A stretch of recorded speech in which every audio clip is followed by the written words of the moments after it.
Carmelo Gañán. Auto de fe. A los que se han dejado el alma luchando contra la desalmada sin razón.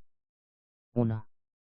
Me presento ante ustedes, nobles padres de la Iglesia, con la conciencia tranquila, sabedor de haber seguido fielmente las enseñanzas de nuestro Señor Jesucristo, de haber respetado escrupulosamente el canon eclesiástico y de haber perseverado en la observación de las Sagradas Escrituras con la rectitud que ha de esperarse de un cristiano viejo. El delito que se me imputa no lo es tal, como intentaré demostrar ante este santo tribunal. Quiero dejar claro, antes de comenzar mi defensa, que no es mi intención rebatir los dictámenes de los devotos frailes que en aras de la defensa de la fe, y siguiendo una minuciosa y piadosa interpretación de los santos evangelios, me han inculpado de un delito de irreverencia. Todo mi empeño durante esta vista girará en torno a justificar un hecho ocurrido de manera involuntaria que ha sido interpretado, en mi modesta opinión, erróneamente, como un acto blasfemo. Me someto, pues, a este tribunal que, llevado por la divina inspiración, alcanzará sin duda el veredicto apropiado. Muchas gracias por su exposición, señor Cobbs, dijo el juez del Santo Oficio con una mueca de desconfianza en el rostro. A continuación, se procederá a la lectura de los cargos. El juez hizo una señal a uno de los monjes situado a su derecha quien, inmediatamente, empezó a leer el pliego acusatorio. Se acusa al señor J. P. Cobbs, varón de Latveria, aquí presente, de un delito de irreverencia y otro de blasfemia cometidos en presencia de los padres franciscanos del monasterio de San Serenín de Majestad el día 12 de mayo de 17. Dentro del recinto monacal. Los hechos concretos relatados y denunciados por los antedichos frailes fueron los siguientes: a la hora nona del citado día, el señor varón accedió al interior del convento en compañía de uno de sus lacayos con la intención de recibir la Santa Comunión, según manifestó el inculpado durante los interrogatorios. Situado en la intersección de la nave central y el transepto, mientras los monjes se encontraban en piadosa oración, el señor J. P. Cobbs, el monje lector se detuvo un instante, tiempo suficiente para que sus mejillas se tiñeran de púrpura. Prosiga, por favor, hermano, espetó el juez. El monje lector se enjuagó la garganta y luchando contra el ascendente rubor prosiguió trastabillando. El señor J. P. Cobbs, expelió una sonora ventosidad, un murmullo mezclado con algunas risas contenidas se desató entre los presentes en el cuarto de audiencias, ejemplo, cuyo ruido quebró el recogimiento de los monjes interrumpiendo sus rezos. Increpado por el padre abad, el señor varón se limitó a decir, tras un sucinto perdón, que no hubo ninguna intencionalidad en aquel gesto, y no mostró ningún síntoma de arrepentimiento. Ante los citados hechos, el abad negó la Santa Comunión al inculpado, a lo que éste respondió en tono blasfemo. Entonces, el monje lector se sonrojó de nuevo, esta vez con un tono bermellón: entonces que el incienso de mi ano purifique este lugar donde se niegan a dar comunión a un buen cristiano. Dichas estas palabras, el varón abandonó el santo lugar. Los padres franciscanos del monasterio de San Serenín de Majestad denunciaron los hechos ante el Santo Oficio, que procedió a detener al señor J. P. Cobbs, varón de Latveria, la misma noche del 12 de mayo de 17. Fue llevado a las dependencias que la Santa Inquisición tiene en esta ciudad, donde fue sometido a interrogatorio durante 2 días, sin que hubiera necesidad de medidas coercitivas, ya que, en todo momento, el acusado colaboró con la justicia eclesiástica, dando sobrados ejemplos de buena fe y rectitud moral.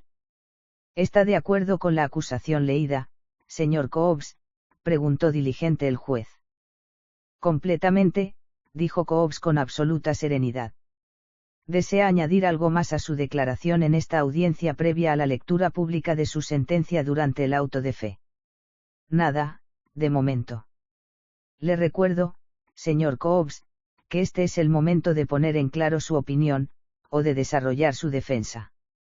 Una vez en el estrado, recibirá una sentencia en firme y su único recurso será la abjuración.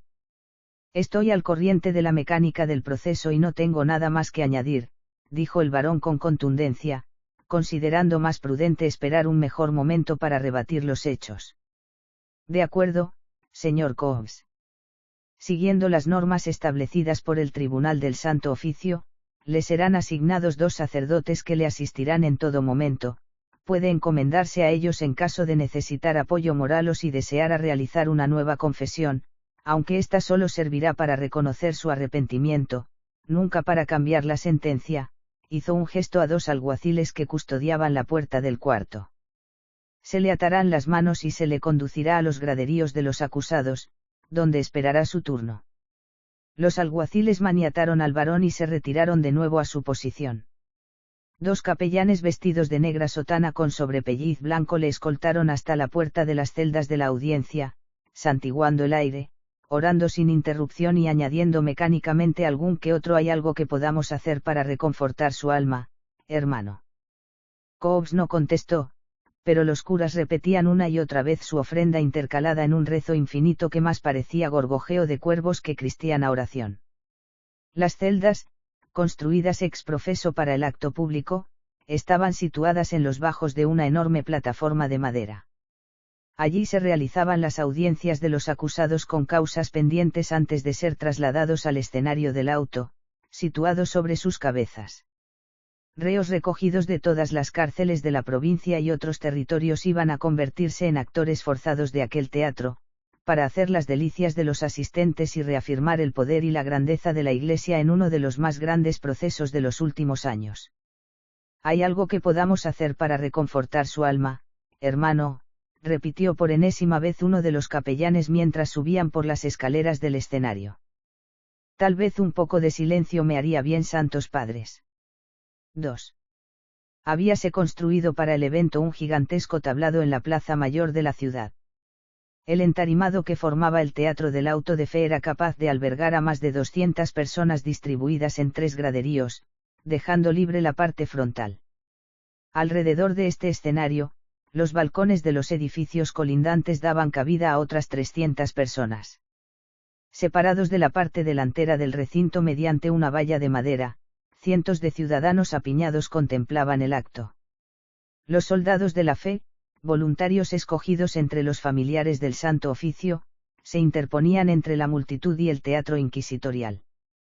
Más de 2000 personas pugnaban, con escasas posibilidades, por alcanzar una plaza de privilegio que les permitiera observar o oír algo, los lamentos de un reo, las ropas de los monjes, la cara del inquisidor general, o la figura del rey, quien había manifestado su deseo de asistir a los actos para demostrar así el celo de la corona en defensa de la fe católica. En la grada de la derecha se habían instalado las autoridades civiles y eclesiásticas. Coronando la escalinata estaba el solio del inquisidor general, un trono con dosel dentado tejido casi por completo en damasco carmesí ribeteado en hilo de oro. La grada de la izquierda estaba destinada a los condenados, asistidos cada uno de ellos por 2 religiosos. La mayoría de los inculpados llevaba el hábito penitencial, y algunos de ellos lucían sanbenitos de media y aspa entera, con capirote y dibujos de llamas y demonios. En el centro se había colocado un alargado dosel para el jurado canónico, presidido por el secretario del tribunal y sus diáconos. Delante 10 monjes lectores se turnaban leyendo las causas de los condenados frente a una jaula con asiento donde el acusado escuchaba la sentencia. A un lado del pabellón central había un púlpito donde el sacerdote oficiante leía sermones y pasajes de la Biblia, ya que todo el acto estaba encajado en una misa solemne. Al fondo, en el segundo piso del edificio que cerraba la plaza, una enorme balconada corrida servía de tribuna al rey, damas de honor, acompañantes y miembros de la corte. El resto de los balcones eran ocupados distinguidas personalidades de la vida pública. Cientos de colgaduras, adornos y estandartes, presididos por el emblema en oro y púrpura del Santo Oficio, vestían las paredes de las casas y del teatro. A unos 100 metros de la plaza se había instalado el quemadero. El sol tampoco había querido perderse aquel acontecimiento que trascendía los límites de la fe para convertirse en un espectáculo de masas. A pesar de los enormes toldos soportados por numerosas vigas que habían sido instalados alrededor de la plaza, los rayos de luz se filtraban por doquier y el calor se hacía insoportable. Resumiendo, podría decirse que, por no hacer de menos aquel tribunal, el sol también era de justicia. Un bochorno infernal, como el aliento de 1.000.000 de demonios, acompañaba aquella escena barroca. La canícula dibujaba a lo lejos sinuosos espejismos, cuya visión pseudoacuática refrescaba las conciencias de los asistentes. Las chanzas se sucedían entre la multitud, se van a ahorrar leña en el quemadero, pues los condenados irán ya bien tostados, decía uno, va a ser un buen estofado de judías, pregonaba otro, precocinados, van precocinados, gritaba un tercero. Los más avispados, previendo la situación, ya habían instalado sus chiringuitos en carros y mesas bien surtidas de dulces, frutos secos, chocolates, aljibes con agua fresca y todo tipo de refrigerios de los que esperaban obtener buenos réditos, que, como decía el sabio, habiendo oportunidad, el cristiano se procura mucho más arte en la usura que el prestamista marrano. Pero aquel sol plomizo no daba tregua a los presentes que llevaban ya más de 6 horas, desde las 9 de la mañana, escuchando aquella letanía híbrida compuesta de oraciones y acusaciones. Especialmente sofocado se veía al inquisidor general embutido en su hábito pontifical abotonado hasta el cuello y tocado con el sombrero cardenalicio de ala ancha. Gordo como 3 obispos bien cuidados, situado en la cumbre de aquel entarimado, más bien parecía un Buda oriental que un ministro de la Iglesia cristiana. Un rosario de gotas de sudor manaba de su frente y recorría la sinuosa orografía de sus mofletes. Unos rebufidos como el piafar de un caballo sediento le servían para refrescar sus narices de los riachuelos de lava de la transpiración. En otras circunstancias, se habría ausentado unas horas para refrescarse y tomar un tentempié, eufemísticamente hablando, claro, porque para soportar la gula del religioso se necesitaría más que un tentempié, una columna jónica de amplia base, pero en presencia del rey esto no convenía en absoluto al pulso que desde siglos llevaban manteniendo el poder político y el eclesiástico. 3. Los primeros en escuchar su sentencia fueron los reos judaizantes, la mayoría de ellos condenados a relajar, es decir, a morir en la hoguera. A los judíos se los acusaba de serlo, ya que no podían serlo tras su conversión, aunque seguían siéndolo en secreto. Y este era el peor de los delitos que podía cometerse contra la fe católica.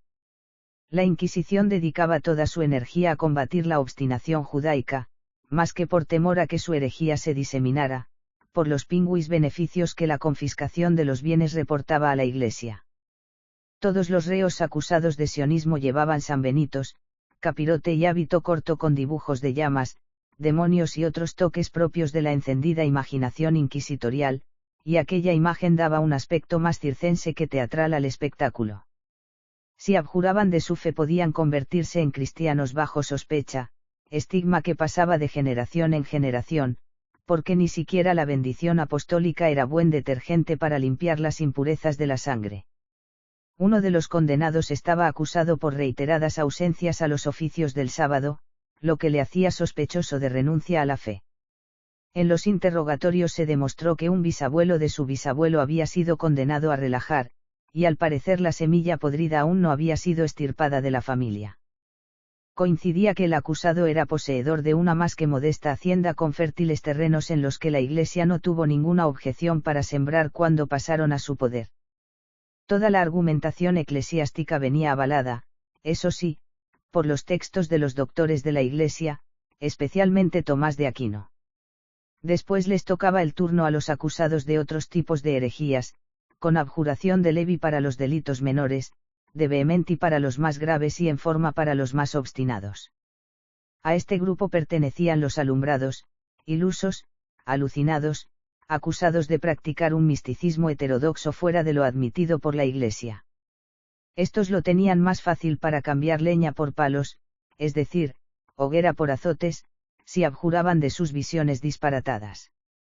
Algunos de ellos habían sido capaces de congregar gran cantidad de discípulos que creían a pie juntillas todas sus experiencias místicas. Cristo, la Virgen y los santos hablaban por la boca de muchos de ellos, incluso en diferentes acentos regionales. Así, una anciana gallega, muy respetada en su comunidad, cuando entraba en trance se convertía en ventrílocua de la Santa Madre dirigiéndose a sus fieles como meus rapacinos. No menos curioso era el caso de un vizcaíno que hablaba con Cristo en vascuence. En los interrogatorios se le preguntó si seguía empeñado en afirmar que escuchaba la voz del Señor, A lo que contesto, escuchar sí, pero a veces, entender difícil, que usa acento navarro. También había entre ellos una joven de 14 años que decía que Jesús adolescente la acompañaba al río todas las tardes, que nadie sabía mejor que ella que, puesto que en la Biblia solo aparece de niño y después de adulto, Cristo en su mocedad tenía la cara cubierta de granos rojos y muchas pecas. El caso más sobresaliente era el de una campesina andaluza que no se había retractado ni bajo tortura en decir que la Virgen la asesoraba con recetas de cocina, y su especialidad era un cochifrito con albahaca que quitaba herbios-sentío. Se había hecho tan famosa que su posada, convenientemente inaugurada, se hallaba repleta todos los días del año, ya que nadie en Andalucía y alrededores quería perderse aquellas recetas de inspiración mariana. Sus bienes ya habían sido confiscados y, ahora, en el lugar de la posada, había una hospedería para peregrinos adinerados que seguían pidiendo los afamados manjares. Los frailes dominicos que estaban a su cargo no tenían ningún escrúpulo en dispensárselos y alardear de su posible divinidad. Todos estos procesados estaban acusados realmente de perseverar en su discurso de que no había necesidad de curas ni de iglesia, y de predicar que el contacto con Dios podía alcanzarse directamente. Desequilibrados algunos, aprovechados otros, ignorantes todos ellos, iban a servir de escarmiento para todo aquel que pretendiera vivir la religión de manera individual saltándose la jerarquía eclesiástica. También había un nutrido grupo de fornicarios, adúlteros, bígamos y homosexuales.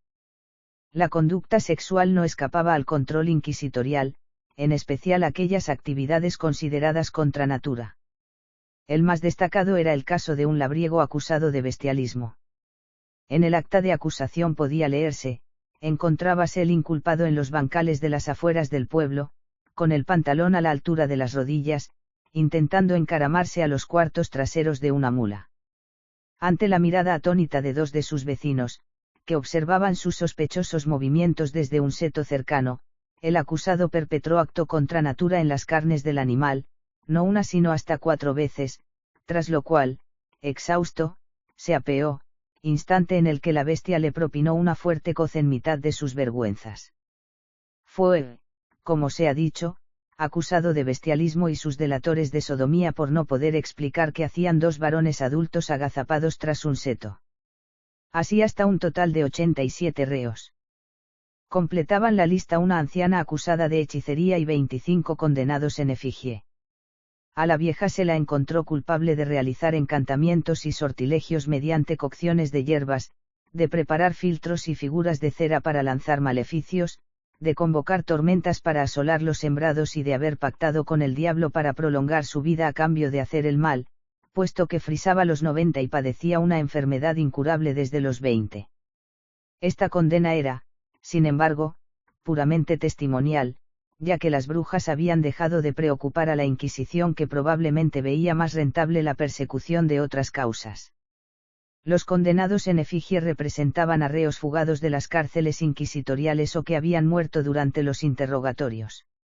Se trataba de figuras hechas de papel y cartón con el nombre del acusado y en algunos casos una arquilla con sus huesos. Todos condenados a relajar. Y, entre todos ellos, J.P. Cobbs, barón de Latveria, a quien ni siquiera su condición de extranjero le había valido para sustraerse a los largos y enrevesados tentáculos inquisitoriales. Pero Cobbs tenía poco que temer, ya que solo estaba acusado de un delito menor de blasfemia con abjuración de levi. Probablemente elegido para dar relieve al espectáculo y para ratificar ante todo el mundo que la observancia de la moral y la fe cristiana no es un deber únicamente de los más desfavorecidos, también los privilegiados están sujetos al yugo de la religión verdadera. El espectáculo de la fe con sus actores en vivo. De momento. 4. Escoltado por los 2 sacerdotes, J.P. Cobbs observaba desde el graderío de los acusados el desarrollo del auto de fe. En la jaula, frente al tribunal, se encontraba un reo con las manos atadas a la espalda y una larga soga al cuello. Intrigado, el varón increpó a los religiosos. Discúlpenme, santos padres, declamó con decisión, quebrando la meditación de los clérigos. Hay algo que podamos hacer para dijeron al unísono ambos. Más que reconfortar mi alma, me gustaría que ilustraran un tanto mi entendimiento. Conozco, como buen cristiano, el ritual del Santo Oficio y he asistido en más de una ocasión a procesos donde se juzgaban delitos contra la fe, mas en ninguno 6 anteriormente que a un reo se le colocara una soga, habida cuenta de la preferencia que la Santa Inquisición tiene por el fuego purificador, en vez del ahorcamiento, más propio de la justicia secular. La cuerda, hermano, dijo diligentemente el sacerdote de su derecha, no es en este caso herramienta de ajusticiamiento. Si observa detenidamente, podrá apreciar en ella multitud de pequeños nudos. Sepa, hermano, que ese hombre es un polígamo, que haciendo burla del sacramento del matrimonio ha engañado en repetidas ocasiones a la justicia civil y eclesiástica casándose varias veces y cohabitando a la vez con diferentes hembras. El número de nudos de la cuerda representa la cantidad de azotes que recibirá para expiar su pecado. Execrable es, sin duda, dijo su compañero, el hacer mofa de uno de los pilares de la fe, de la sacrosanta unión bendecida por Dios, y leve es, en la modesta opinión de este humilde siervo del Señor, la condena, que la receta de la Santa Biblia para este ominoso crimen no es otra que la lapidación pública. Magnánima es, pues, la infinita justicia divina, dijo Cobbs con las manos en actitud de plegaria forzada debido a las correas que las sujetaban, capaz de cambiar piedras por azotes para enderezar el camino de las ovejas que se apartan del rebaño, añadió con cara de celestial cordero. Su mueca de sorna pasó desapercibida. No alcanzo a comprender cómo una persona piadosa y cultivada como vuestra merced se encuentra en situación tan comprometida, con la de nefandos criminales que andan sueltos por ahí. Un error, eminencias, y empleó este término para elevar la condición de los curas custodios, un verdadero malentendido. Y, entiéndanme, lo digo sin acritud, ya que nada hay más lejos de mi intención que poner en duda la infalibilidad de este tribunal. ¿Y, de qué pecado se le acusa?, inquirió el cura de la izquierda. Porque nada ha llegado a nuestros oídos. A los suyos no, pero vaya si llegó a los de los padres franciscanos del convento de San Serenín de Majestad. Se trata, pues, de una calumnia contra su persona. De una infamia. De un bulo. De un pedo, se trata de un pedo, sentenció Cobbs. Los religiosos se sobrecogieron al ver recompensada su curiosidad con semejante respuesta. Lo que podría haber resultado una grosería, fue maquillado por Cobbs con gran habilidad dialéctica, no exenta de cierto sarcasmo. Sí, señores, una inocente ventosidad fruto de un desarreglo digestivo me tiene aquí maniatado para sufrir la vergüenza y el escarnio públicos. La justicia eclesiástica, celosa en la defensa de los santos valores, metió la nariz en el asunto y tachó de blasfemo lo que tendría que sonar natural en el santo orificio, dijo tan rápida esta última palabra que los sacerdotes no se percataron de la broma. A veces el empeño exacerbado de nuestra Santa Madre Iglesia por erradicar todo rastro de iniquidad provoca molestias a algunos inocentes, problemas que sin duda serán corregidos por la infalible justicia divina, dijo uno de los sacerdotes mirando estático al cielo. A veces el empeño exacerbado de nuestra Santa Madre Iglesia por erradicar todo rastro de iniquidad provoca molestias a algunos inocentes, problemas que sin duda serán corregidos por la infalible justicia divina, repitió el otro que, hundido en sus pensamientos, no había escuchado a su compañero. Admirable es, sin duda, el tesón que la Santa Madre Iglesia pone en la educación de sus ministros, enseñándoles una doctrina sólida y sin fisuras ni errores, puntualizó el varón al escuchar los sermones clónicos de ambos religiosos. Así es, hermano, así es, contestaron al unísono. 5. Tras el bígamo, fueron presentados al jurado los 2 sodomitas que habían delatado al labriego zoófilo. Las manos de uno atadas a las del otro, para que se abochornaran de su depravada actitud, pero dándose la espalda para evitar malsanas tentaciones. Mientras uno escuchaba la sentencia de cara al tribunal, el otro afrontaba la mirada del público. Uno de los diáconos de rostro aniñado miraba de soslayo a los acusados, cabizbajo por el peso de una inconfesable vergüenza, temeroso, tal vez, de que alguno de los reos hablase más de la cuenta. Al parecer, el tierno Efebo conocía en profundidad a los acusados. 50 azotes per cápita y exilio a puntos opuestos de la geografía fue la condena. Un suspiro de alivio inundó el rostro del querubín, a pesar de que ahora tendría que buscar otros compañeros de juegos. O solicitar un traslado. Al bruto fornicador de bestias se le impuso castigo menor, de 25 latigazos, porque difícil sería que volviera a perpetrar tan ominoso acto para el que ya no estaba capacitado tras la caricia recibida en sus partes pudendas. No hubo perdón para los condenados por judaizantes, y aquí la Inquisición hizo gala una vez más de su talante democrático sin hacer distinción de raza, sexo, religión, condición social o edad. Todos considerados por igual en su herética conducta, desde una niña de 12 años hasta un anciano de 84. Todos condenados a relajar, a purificar su alma en un baño de leña y fuego. Todos vistiendo sanbenitos para escarnecer todavía más su ya de por sí estigmatizada sangre impura. Algunos iban amordazados para evitar que blasfemaran e imprecaran en público, otros, cabizbajos, asumían con resignación un castigo que no sabían de qué parte del cielo provenía. Desde la instauración de la Inquisición, la gran mayoría de sus víctimas había sido criptojudíos. Tampoco había escrúpulos con la competencia en el mercado de la fe. Los condenados en efigie fueron presentados ante el tribunal, pero no dijeron nada para defenderse, como cabría esperar de figuras de papel y yeso. El momento de lectura de sus sentencias fue realmente macabro, ya que al final de las mismas se dejaba unos instantes de silencio por si el reo quería exponer algo. Un sombrío silencio se inundaba todo el teatro y sus alrededores cada vez que esto ocurría, esperando que una voz de ultratumba saliera de la acartonada boca de las estatuas. Incluso los ateos camuflados, los cuales abundaban, especialmente en el graderío de autoridades civiles y eclesiásticas, respetaron la muda defensa de las efigies, imbuidos, tal vez, de ese miedo atávico del que tanto beneficio han sacado las religiones de todos los lugares y tiempos. No obstante, y siguiendo la fórmula al completo, se les ofreció la posibilidad de abjurar de su conducta. Cosa que, evidentemente, no hicieron.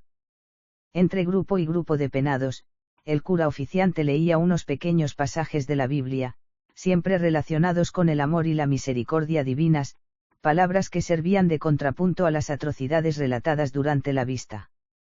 El paraíso abría de par en par sus puertas a todos aquellos corazones capaces de albergar la bondad de Dios. Reptantes lenguas de fuego, dispuestas a enredarse desde los pies hasta la cabeza, eran reservadas para los que, a pesar de tener oídos, no habían escuchado.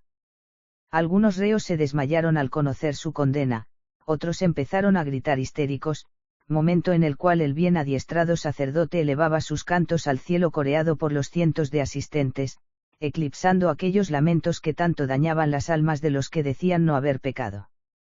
Después de los cánticos y de ser convenientemente reducido el condenado, un mensaje de esperanza en la vida eterna.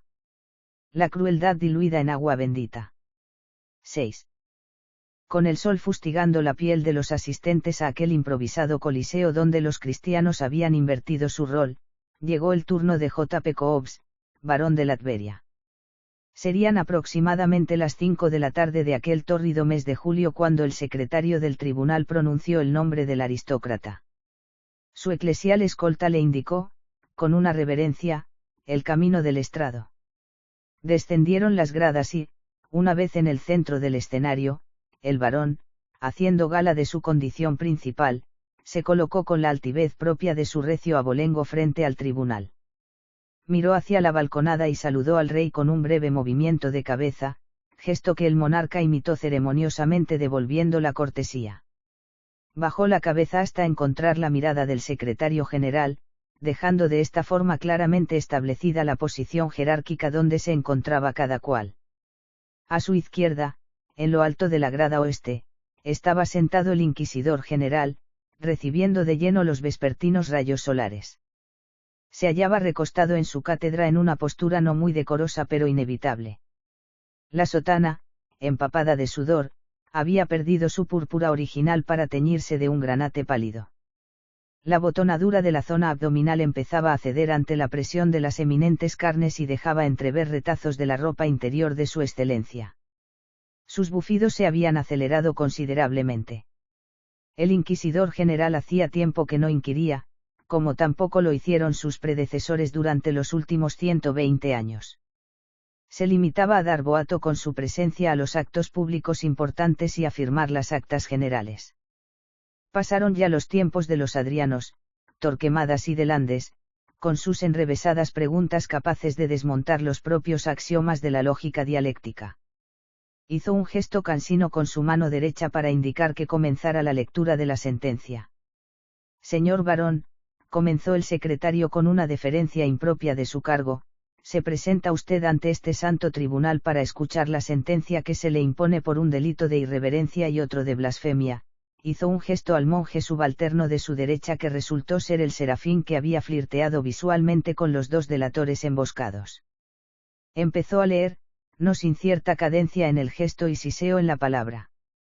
Por los hechos relatados por los monjes franciscanos del convento de San Serenín de Majestad, expuestos y contrastados ante las autoridades del Santo Oficio, escuchada la defensa de los mismos llevada a cabo por el inculpado, evaluados todos los datos contingentes y siguiendo el protocolo previsto ajustado en forma y contenido al canon eclesiástico, este tribunal, empeñado únicamente en la búsqueda de la justicia y la defensa de la fe católica, guiado por la divina misericordia e imbuido de cristiana piedad, declara al acusado culpable de un doble delito de irreverencia y blasfemia con abjuración de levi. Por todo lo antedicho, se condena a J. P. Cobbs, barón de Latveria, a una pena de 30 azotes y a la imposición de una multa de 200 escudos, suma que se empleará para restituir en lo posible la honra de los citados frailes. «Acata usted la sentencia, señor Cobbs», espetó el secretario. «La acato, señoría, en su totalidad y sin ambajes y, si se me permite, multiplicaré la suma impuesta por la cantidad de azotes que reciba, todo para dignificar el convento que con tanta diligencia y devoción han llevado los padres franciscanos durante tanto tiempo. Asimismo pagaré las costas del funeral del beatísimo padre abad del monasterio, cuyo reciente tránsito me ha apenado muchísimo. Habrá muerto sin duda en olor de santidad. Se agradece y se acepta su propuesta, señor», se apresuró a ratificar el secretario con un destello de codicia en sus minúsculos ojos. «Todas las aportaciones son pocas para afrontar la ingente obra de Dios. Colaborar con la grandeza de la Iglesia ha sido siempre una de mis prerrogativas, señoría». 7. El tribunal no estaba acostumbrado a un reo culto, distinguido y que se prestase a colaborar. Durante los últimos 300 años, los acusados, con algunas excepciones entre los criptojudíos, eran personas analfabetas, procedentes de los más bajos estamentos sociales, náufragos de una sociedad donde los sólidos diques de la moral impuesta no podían contener la avalancha de humanidad. Nunca la dogmática virtud ha podido contener el supuesto vicio, sobre todo cuando éste no es más que natural proceder en la mayoría de los casos. Alguno de estos navegantes solitarios acabó creyéndose a su manera el relato fantástico que el poder religioso se había inventado para perpetuarse, y siguieron las fabulaciones que los mismos curas habían creado. Libros fruto de una imaginación retorcida y morbosa como el Malleus Maleficarum, libro de cabecera de muchos inquisidores, empañaron las conciencias de laicos y religiosos con toda su macabra cosmogonía de diablos, ángeles y brujas, donde se demostraba sin posibilidad de disensión cómo, por ejemplo, un demonio súcubo, de encantadoras formas femeninas, seducía a un hombre, guardaba el semen de la cópula y se lo transmitía mediante un demonio íncubo, de masculina apariencia, al vientre de una madre receptora, encargada de hacer madurar la semilla del mal, o de cómo las comadronas que habían pactado con Satanás cocinaban los niños recién nacidos para ofrecérselos al Señor de las tinieblas durante sus conciliábulos. Estas y otras barbaridades prendieron grandemente en la mentalidad de los ciudadanos. Los menos siguieron a rajatabla los preceptos de estos libros y se creyeron nigromantes, al igual que Don Quijote se convirtió en caballero andante tras leer tantos libros de caballerías, mal que perdura aún en nuestros días y que sigue creando sectas, órdenes, maestres y gurús, seguidos con la infinita devoción de los ignorantes. La mayoría se limitaba a seguir tradiciones ancestrales que chocaban frontalmente con los intereses de la curia eclesiástica, las recetas hechas con hierbas se transformaron en cocciones y pócimas mágicas con la misma facilidad que el dios Pan y sus astados sátiros de extremidades caprinas tornáronse en Satanás y su corte demoníaca. Así, los bucólicos pastos del Ática se convirtieron en los lóbregos parajes del Tártaro. Pero la Iglesia seguía siendo la antorcha que había guiado a los primeros cristianos en la oscuridad de las catacumbas y, sin duda, había arrastrado hacia la superficie gran parte de las tinieblas del inframundo. Algunos creían a pie juntillas en aquel tétrico universo, otros estaban obligados a creer bajo sospecha de herejía.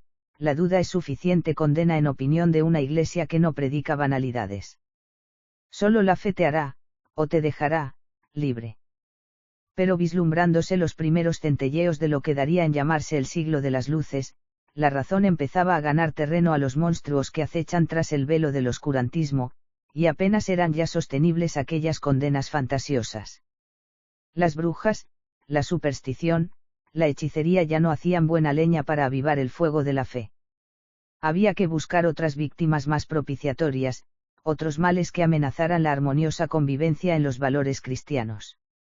Los espectros se encarnan cuando alguien los imagina, y la Iglesia de la época tenía suficiente imaginación para proveer a los pueblos y ciudades con ejércitos de herejes e impíos que justificaran su poder.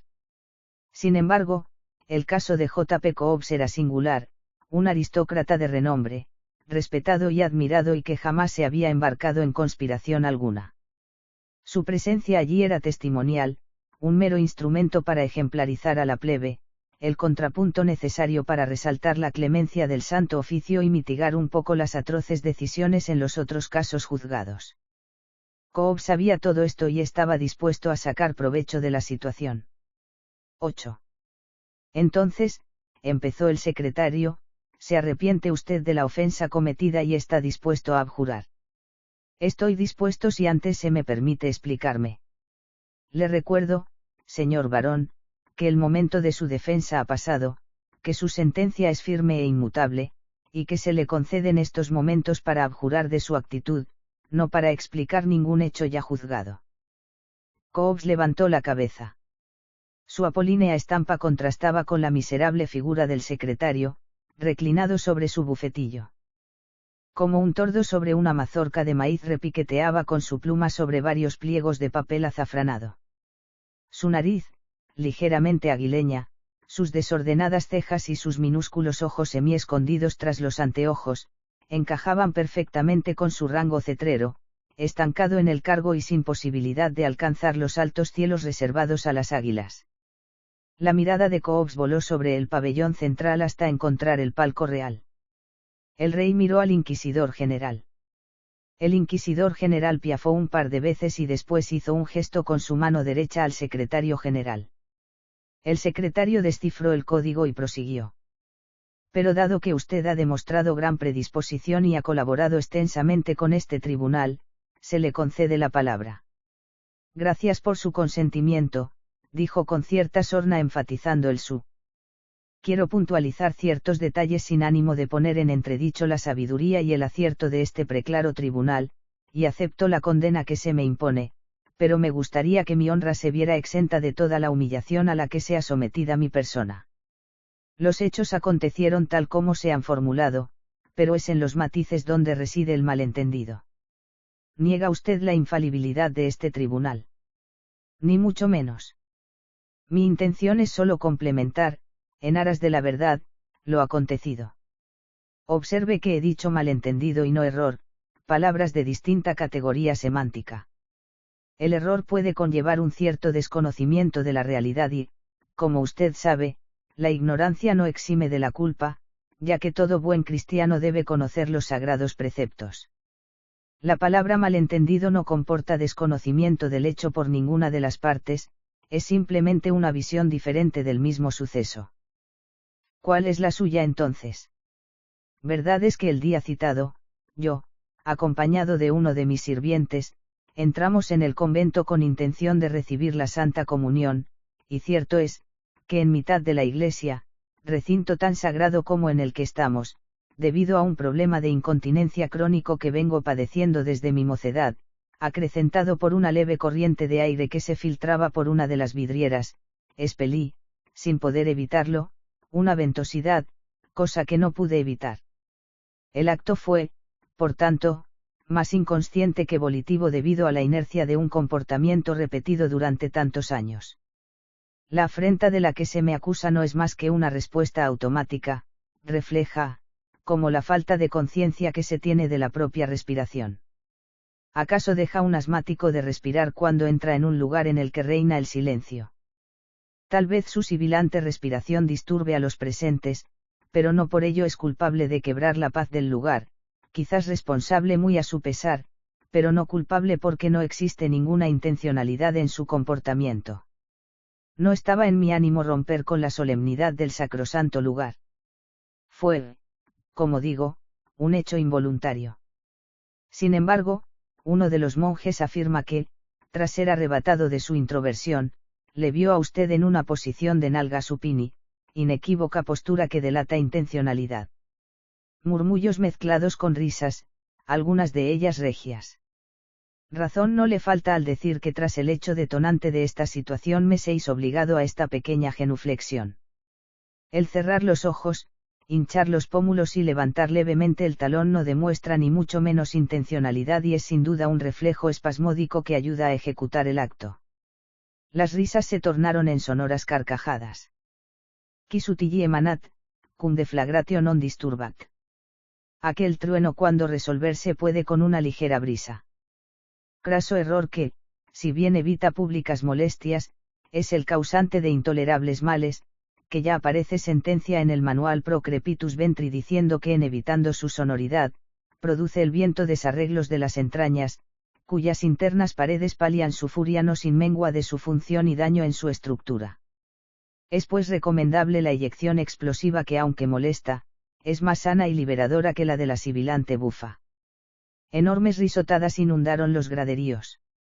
Algunas incluso pertenecían a alguno de los acusados que esperaban sentencia, olvidando que su honra, su hacienda o incluso su vida estaba en juego. El cura oficiante hizo un conato para iniciar un salmo, pero nadie le secundó porque tenían la garganta repleta de risas. La máscara de la tragedia inclinaba hacia arriba las comisuras de los labios por un momento. Por lo tanto, podríamos decir que usted antepuso su salud a la calma conventual, dijo insidioso el secretario.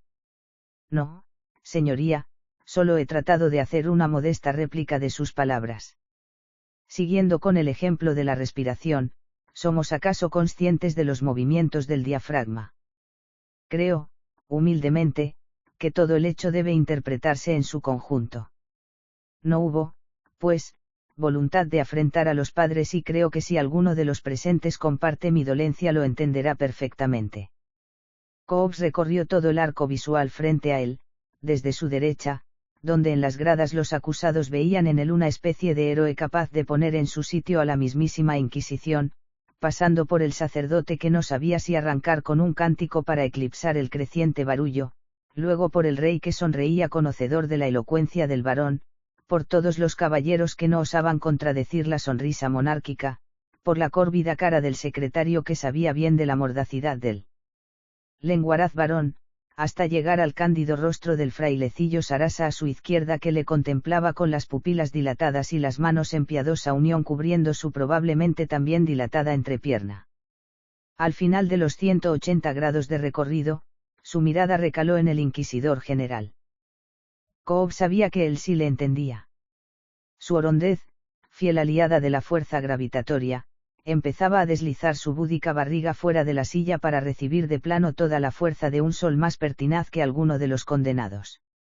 Dentro de su panza se hallarían, tal vez, flotando en pastosos jugos gástricos los restos del frugal refrigerio a medio digerir.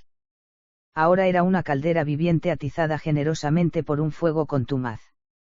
Si bien el resto de su indumentaria había oscurecido su color con la humedad de la sudoración, su barriga, regada por los rayos solares, había adquirido una tonalidad carmesí.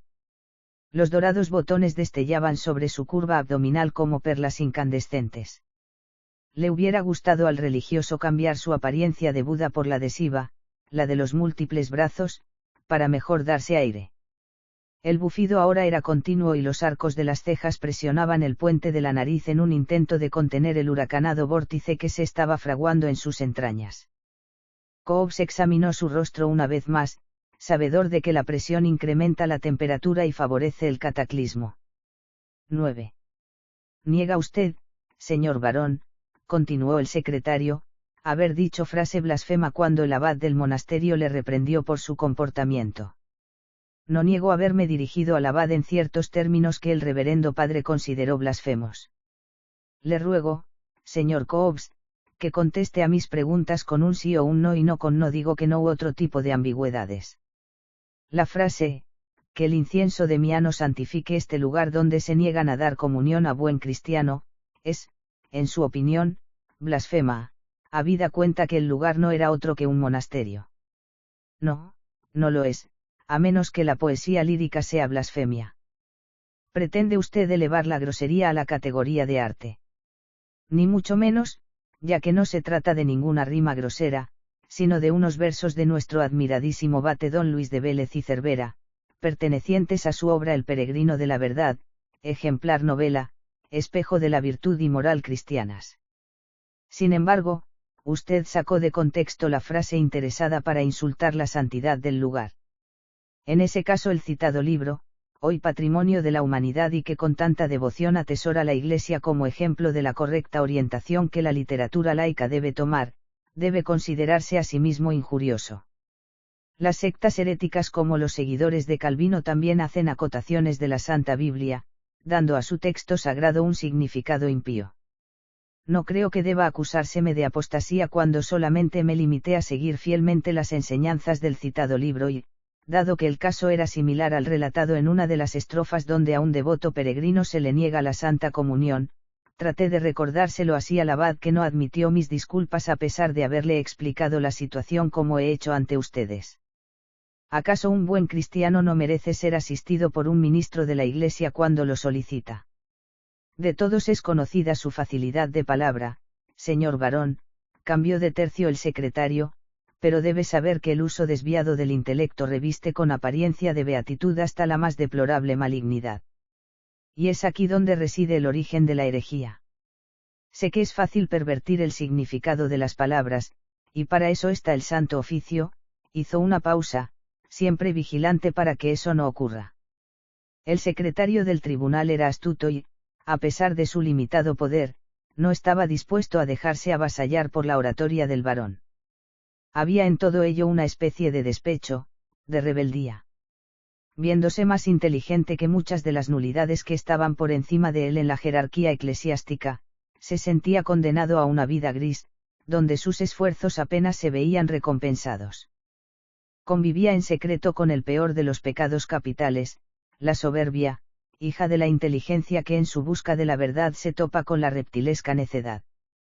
Y sus ojos, minúsculos de tanto entornarlos para rebuscar la más pequeña de las culpas, se habían encontrado con un ejército de necios e imbéciles entre aquellos que le daban órdenes.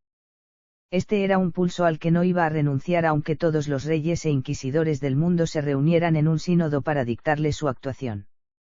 Por primera vez tenía ante sí a alguien con quien medir sus fuerzas, un aristócrata cínico al que odiaba doblemente por su carácter burlón y su heredada nobleza. Y al que admiraba por su sagacidad. Entonces, ¿está usted dispuesto a reconocer su pecado y asumir el castigo que se le ha impuesto? Sí, estoy dispuesto a asumir el castigo. Y a reconocer su pecado. Un destello lejano iluminó sus ojillos. Creo que ya he explicado en detalle mi situación. Sin embargo, no ha reconocido su culpa en ningún momento. Si usted lo considera así, la acepto. La pregunta no es si yo le considero culpable, es si usted se considera culpable. El secretario se mostraba más confiado. El público guardó silencio. Si yo tuviera que juzgarme a mí mismo no estaría en este estrado. Si la Santa Inquisición me considera culpable, no seré yo quien ponga en entredicho su fallo. Sigue usted sin contestar, señor barón. Usted está en presencia de este tribunal para abjurar de su culpa y reconocer su pecado. De no ser así, su abjuración de levi se tornaría en de vehementi y de mostrarse pertinaz se le acusaría en forma, con lo cual no solo su honra quedaría mancillada, sino que su sentencia podría agravarse. Cobb se dio cuenta de que había subestimado al secretario. Era, sin duda, una persona muy inteligente y que estaba dispuesta a convertir aquella situación en una batalla dialéctica. Esta vez no iba a buscar el apoyo visual del rey y, aunque estaba en juego algo más que una mera disputa intelectual, aceptaría el reto sin ningún aliado externo. El barón empezaba a apreciar a aquel funcionario de rostro y entendimiento afilados. Esta va a ser la última vez que le haga la misma pregunta. ¿Abjura usted de su blasfemo comportamiento, señor Cobbs? El silencio congeló de repente aquella sofocante escena. La primera nube de la tarde apareció en el cielo y el sol se ocultó tras ella. Una nube gris que profetizaba una tormenta de verano. Número. El murmullo creció como un millar de gaviotas remontando el vuelo. Las damas de la balconada real se echaron el pañuelo a la boca y hasta al mismísimo rey se le dilataron las pupilas. El inquisidor general dejó de bufar. Al cura oficiante se le escurrió la Biblia de las manos. El graderío de los condenados se agitó y las maderas de las bancadas crepitaron. El cortejo de nubes se hacía más numeroso, pero el bochorno tampoco se quería retractar. Su obstinación le condena, señor Cobbs. Al no arrepentirse reconoce usted estar cómodo en la herejía y persistir en ella. Usted me ha preguntado si abjuro de mi blasfemo comportamiento, y mi respuesta es no. Si usted me hubiera preguntado si abjuro de mi comportamiento, mi respuesta habría sido sí. Si hubiera dicho que sí a su pregunta, habría admitido cometer blasfemia. Suspiros de alivio de algunos nobles que ya veían las ropas del barón chamuscadas. Aquella peculiar situación no se había dado desde la restauración de la Inquisición en 1487, pero las circunstancias habían convertido el juicio en algo más que un espectáculo donde ya se conocía de antemano el resultado. El rey no podía oponerse abiertamente a la autoridad religiosa y el Santo Oficio no debía sobreponerse al poder monárquico. Una batalla de despachos que se prolongaba por los siglos de los siglos, amén. Ahora sus campeones estaban en la arena. Eran las 7 de la tarde y la creciente humedad del ambiente hacía más difícil la respiración. Un invisible paño húmedo y pegajoso golpeaba los rostros de los presentes que no querían perderse el desenlace de aquel singular combate. Algunos estaban cogiendo sitio en el quemadero, aunque hasta las 9 de la noche, después de la procesión de la Santa Cruz, no se procedería a la entrega de los reos condenados al brazo secular. Porque era la justicia civil la que se encargaba de ejecutar las penas, actuando como simples verdugos al servicio del poder eclesiástico. Así que en los anales de la Inquisición no figura ninguna víctima, argumentación que todavía hoy en día sostienen los recalcitrantes defensores de la institución, para los cuales la pureza de la fe debe anteponerse ante todo lo demás y las ovejas descarriadas deben separarse del rebaño sin contemplaciones para evitar que su enfermedad infecte al resto de la manada. Pero el morbo cuenta con más devotos que cualquier religión y, a pesar de aquel día sofocante, la mayor parte del pueblo llano no renunciaba a exponerse un poco más al calor de las piras preparadas para recibir a sus denostados huéspedes. Diríase que, por los empujones, algunos querían cambiar su puesto por el de los reos, aproximándose más y más al cordón que los soldados de la fe habían establecido en torno al brasero. 18 estacas de unos 2,5 metros de alto habían sido erigidas formando 2 círculos concéntricos para que el sufrimiento de los condenados se pudiese ver desde todos los ángulos. A los pies de cada una, un pequeño montículo de leña seca. De algunos de los troncos colgaban argollas en forma de cepo para dar garrote a los arrepentidos. Cuando las llamas empezaran a lamer sus pies ya estarían muertos, beneficio que, como recompensa a su confesión, en un alarde de compasión, el Santo Oficio les brindaba con un misericordioso estrangulamiento. En el centro del anillo, más haces de leña desperdigados para reducir a ceniza lo que quedara de los cadáveres. No debía reconocerse ni un solo miembro o trozo de cuerpo que pudiera recordar que aquellos herejes habían sido un día humanos. La iniquidad evaporada en forma de negro humo. El fuego celestial tenía ahora un significado más meteorológico que divino, porque el cielo, aunque parcheado con algunas nubes, no dejaba de enviar sus abrasadores rayos sobre el teatrillo del auto de fe. En lo alto de la tribuna principal, arbitrando el acto desde su palio, el paquidérmico inquisidor general se deshacía como una bola de manteca. Su panza ronroneaba de vez en cuando, víctima quizá de los quebrantos de una inadecuada nutrición. La diferencia de presión del interior y de fuera presagiaba el abdominal meteoro. Las nubes del fondo del paisaje parecían querer imitar a los intestinos del inquisidor y ya empezaban a descargar con moderación su contenida cólera. 11. Es obvio que mantiene usted una actitud de arrogancia y no de sometimiento, señor Cobbs. Por lo tanto, al no ver ninguna muestra de arrepentimiento, considero que usted no desea retractarse de su conducta, sentenciada como blasfema por este tribunal. Tiene algo que decir, brevemente, antes de que se le retire la palabra y se le sea leída la nueva sentencia sin atenuantes por su postura de porfía. Cobb sabía que su tiempo para la réplica había expirado y que le quedaba una última oportunidad de librarse del férreo cerco del secretario. Lanzó una mirada a su alrededor. La audiencia estaba expectante. El inquisidor general se debatía en su pequeña batalla interna. Tenía que elegir cuidadosamente las palabras para ganar tiempo. Señoría, empezó, si arrogancia es intentar aclarar las cosas, soy, pues, arrogante. Si defenderse significa no someterse, soy un insumiso. Pero si todavía queda en su alma algún resquicio de la caridad cristiana y de la luz que han guiado a los sabios doctores de la Iglesia desde el principio de los tiempos, sepa que ante usted no hay más que un humilde e inocente siervo de Dios, el cual reverencia con todas las facultades de su alma este santísimo tribunal, y acata su decisión. Una sonrisa de triunfo apareció en la cara del secretario.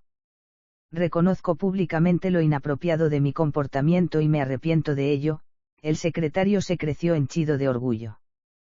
Pero, una sombra de duda. Un silencio amortiguado. Cobbs miró al inquisidor que forcejeaba por contener su furia ventral, pero, si se solicita que vaya en contra de mis principios, subió el tono de voz, faltando a la verdad que siempre ha guiado mis pasos, y se me obligara a confesar un pecado del que no me creo culpable, un murmullo ascendente. El rey, las damas y caballeros boquiabiertos. Todo el mundo atento, yo J. P. Cobbs, barón de Latveria, cuyo escudo heráldico está blasonado con la frase Indio veritate actinio morte por la que mis antepasados dieron la sangre, hizo una pausa, yo, niego la autoridad de este tribunal. Un breve instante antes del estallido de la tempestad. Perplejidad. Murmullos que se convertían en gritos. El graderío de los acusados se revolvía. Los soldados de la fe tomaban posiciones. Cuando el eco de las últimas palabras del varón alcanzó los oídos del inquisidor general, éste abrió la boca con sorpresa, dejando de ejercer la fuerza necesaria para contener su vientre. 12. Un cuesco desmesurado, atronador, cuyo ímpetu levantó al paquidérmico clérigo unos centímetros sobre su silla, demostrando la validez de la tercera ley de Newton, la ley de acción-reacción. Y la gravitación también quedó explicada con creces cuando el voluminoso cuerpo del inquisidor descendió de nuevo quebrando indefectiblemente las patas del asiento. La respuesta del eco no se hizo esperar inundando el teatro de armoniosas réplicas de la ventosidad. Los dorados botones del hábito volaron, impelidos por aquella colosal fuerza neumática, y fueron a incrustarse en el tapiz del santo oficio que colgaba de la balconada donde estaba el rey. 2 soldados con armadura se abalanzaron sobre el monarca para proteger su vida. Han disparado al rey. Gritaba parte de la plebe. Al inquisidor. Han disparado al inquisidor. Gritaba otra parte. Como siempre, la muchedumbre había distorsionado la realidad de los hechos, puesto que el inquisidor había sido el culpable de la detonación, no la víctima. Al intentar levantarse, pisó una de las patas rotas de la cátedra y tras rodar unos centímetros, cayó nuevamente de espaldas. El impacto fue brutal, las tablas del piso cedieron lo suficiente para que las 2 pilastras que sujetaban el dosel del solio se vinieran una sobre la otra. El inquisidor se vio envuelto por el toldo y en el forcejeo para librarse de ella cayó rodando desde lo alto de las escaleras envuelto en la tela carmesí. El bulto se detuvo ante el secretario y se abrió como un enorme clavel mostrando el voluminoso capullo.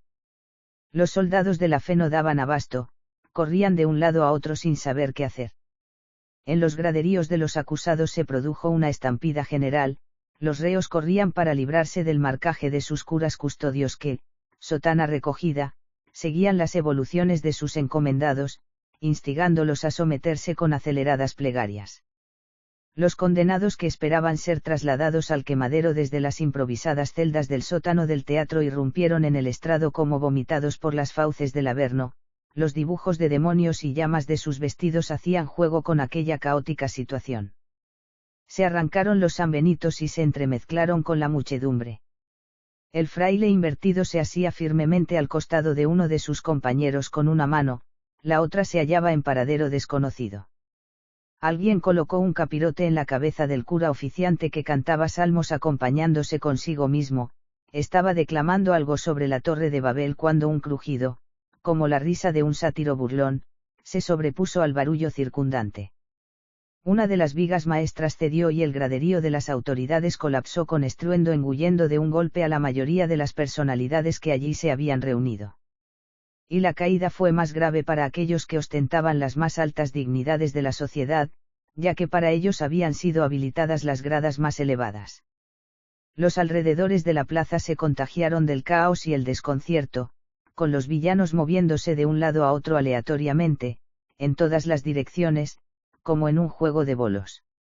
Unos huían del epicentro de la confusión, otros se aproximaban para intentar ver lo que pasaba, otros corrían atolondrados impulsados por anónimos empujones, los más listos aprovechaban la situación para hacerse con algún que otro bien ajeno.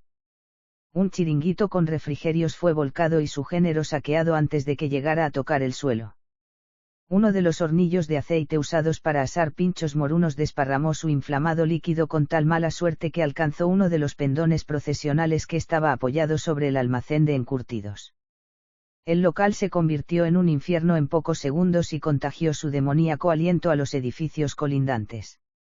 Los condenados escapaban en todas las direcciones.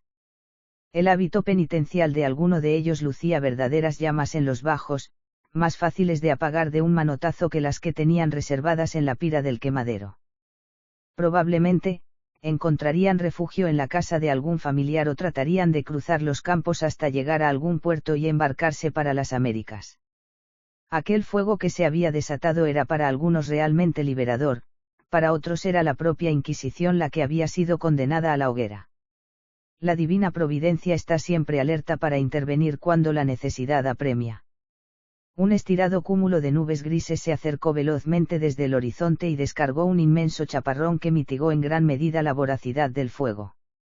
Pequeñas hogueras diseminadas entre trozos de madera y cristal, trapos, piedras y todo tipo de objetos desvencijados ahogaban sus últimas llamas. El paisaje después de la batalla. Tras varios minutos de intenso aguacero, el astro rey recuperó su privilegiada posición en el cielo. Pero la escena final todavía se seguía ejecutando en el teatro con dos de sus actores principales en el estrado. En medio de aquella desolación, el secretario del tribunal sostenía la mirada de J. P. Cobb sin pestañear, porque cualquier movimiento, por pequeño que fuera, podía interpretarse como un gesto de debilidad. Un duelo al sol. Miradas enlazadas por un haz invisible pero rígido. El enfrentamiento les había aislado en una imaginaria burbuja, fuera del tiempo y del espacio. En el centro, el cuerpo magullado del inquisidor general y media docena de soldados que intentaban infructuosamente llevárselo a la enfermería. Ahí tiene lo que siempre ha querido, las cosas en su justo orden, dijo el barón rompiendo el silencio y señalando el cuerpo del inquisidor con ambas manos. Todo el mundo ocupa el lugar que le corresponde alguna vez en su vida. Nada, dijo el secretario. Con un gesto ordenó a dos de los soldados que desataran al varón. Lanzó una fugaz mirada que duró media eternidad y se dio la vuelta. Los soldados le siguieron. La batalla había concluido en tablas, con la liberación de ambos. El lacayo del varón, muy atento a la presencia de su amo, apareció arrastrando dos mulas por las riendas. La confianza de que su señor resultaría libre después del proceso era tan grande que no dudó en comprar las acémilas por la mañana. Tras abrazarse, dieron la espalda a aquel caótico escenario y se encaminaron hacia poniente. Levantaron las piernas para montar y, aprovechando la posición, expelieron sendos cuescos. Sus risas fueron perdiéndose en la lejanía. A finales del siglo XVIII, la Inquisición empezó a perder el papel predominante que había ejercido durante casi 500 años. Cada vez los autos de fe y condenas públicas eran menos frecuentes, y la gravedad de los delitos relacionados con la religión se había suavizado. Las vidrieras de las iglesias empezaban a filtrar algo de la luz del exterior y daban cabida a nuevos planteamientos irrefutables de origen científico e ideológico, que trataban de conjugarse con la doctrina católica. Pero el polvo secular tardaría aún mucho tiempo en limpiarse. Mientras tanto J. P. Cobbs, barón de Latveria, continuaba su camino dejando tras de sí aires de libertad.